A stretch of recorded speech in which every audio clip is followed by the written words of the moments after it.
Thank you, Mr. Chairman, and thank you to Secretary Vilsack for being with us today. There has been a lot of discussion, not only in this committee, but as I'm traveling around the state back home, about the depressed state of our farm economy and what we can do to really help turn that around. And I'm always of the thought that less federal government involvement is better for our folks back home, not more. And what I'm hearing mostly from our Iowans, especially the farmers, the ranchers, and our landowners, is that it really feels like the federal government is out to get them. And I see that a lot with a number of the rules and regulations that are coming forward. They feel that government actions are really unfairly targeted at them. And what I'd like to do is just give a few examples of that. This past June, the EPA released its 520-page draft ecological risk assessment report of the herbicide atrazine. And much like their nearly 300-page WOTUS rule, it threatens to increase costs for those farmers who really are the backbone, we know this very well, the backbone of our affordable and safe food system. And this EPA risk assessment with the herbicide atrazine, they really see that, the farmers and ranchers see that as taking away a key weed management tool that has been proven safe in over 7,000 scientific studies. This could cost the average corn grower $30 to $60 per acre at a time when producers are faced with $3 corn or lower. I know in Red Oak at the Merck, corn has been lower than $3, and that is well below the cost of production. Additionally, the Department of Labor issued a memo in July of 2015 that would reclassify the majority of traditional farmer cooperatives in the U.S., making it even more costly for them to supply a basic crop nutrient, nitrogen, in the form of anhydrous ammonia to their farmer owners, while having a very negligible impact on safety. There's a number of issues right there. And while those issues are sowing uncertainty for row crop farmers, the USDA is planning to move forward with the GIPSA rule, which is something that my colleague just mentioned, which could further harm some of our livestock producers. And this committee in May heard testimony from those stakeholders, and they told us then that the cost of this rule, the GIPSA rule, could be $350 million per year to the pork industry alone. And so, again, all of these rules and regulations are really just overwhelming our farmers and ranchers. And it's a hallmark of the administration failing to take into consideration the input of stakeholders. And it goes well beyond the congressional intent that we've set forward, and really cherry-picking studies that support a political agenda. You did mention to my colleague from North Carolina that you thought it was important that the stakeholders have a voice in this. For the GIPSA rule, will you be taking public comment for that particular rule?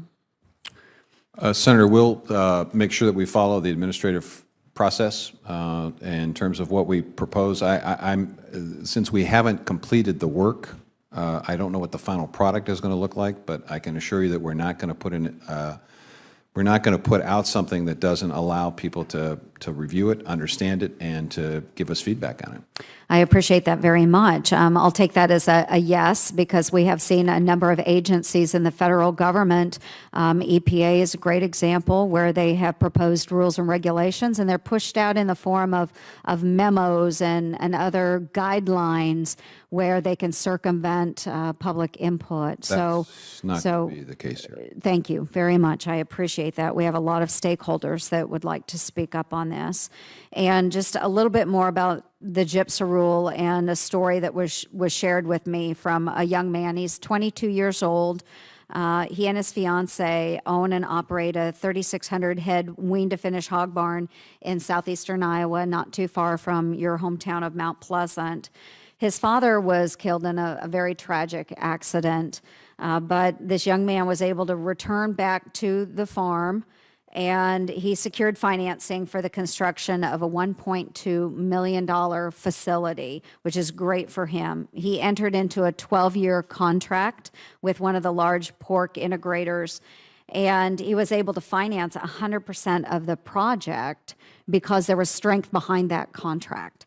The proposed GIPSA rule could make it very hard for young farmers starting out to be able to take on this size project. And so we want to make sure that we're still giving access to credit and for these young folks to get into farming. So I just want to make sure that you are aware of situations like that and that the GIPSA rule doesn't make it more difficult for our young people to gain these types of contracts and to get into farming.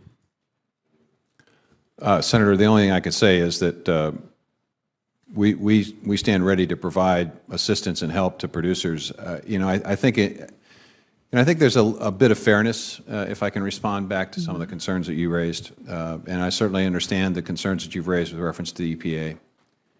But there's another side to government that often doesn't get discussed in the context of this part of our economy.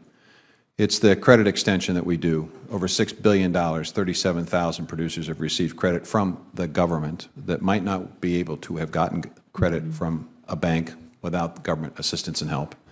There are the trade missions and the incredible work that our folks are doing to expand trading opportunities around the world to sell more of our products that we are engaged in. The investments that this government has made in the bio-based economy, in extending opportunities for higher blends of ethanol, for example, those are examples of government that I think oftentimes don't get recognized and balanced against some of the concerns that you've raised. And so I think it's appropriate for me to make sure that everyone understands. I see the balance sheet perhaps slightly differently than some of the folks in this committee do. Certainly, and we appreciate the opportunities that are extended to those that are entering into renewables and investing in those ventures, as well as those young farmers and ranchers that are just trying to make ends meet as well. And I appreciate that assistance that you provide. We just want to make sure that government is not hindering those opportunities. So thank you very much, Mr. Secretary. Thank you, Mr. Chair.